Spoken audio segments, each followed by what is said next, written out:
Hello guys, sa mga veteran dyan na gumagawa ng mga aircon, ano ba ang kadalasan nasisira o ano ba ang dapat panglinis dito sa mga malinis na aircon. So guys, kinalap namin yung cover tapos lilinisin.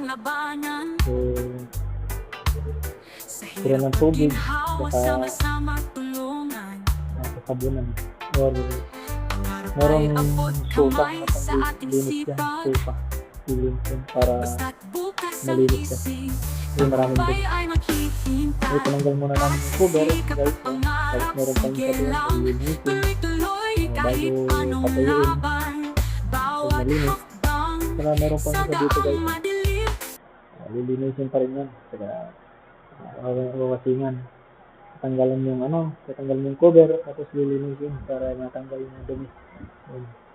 Guys.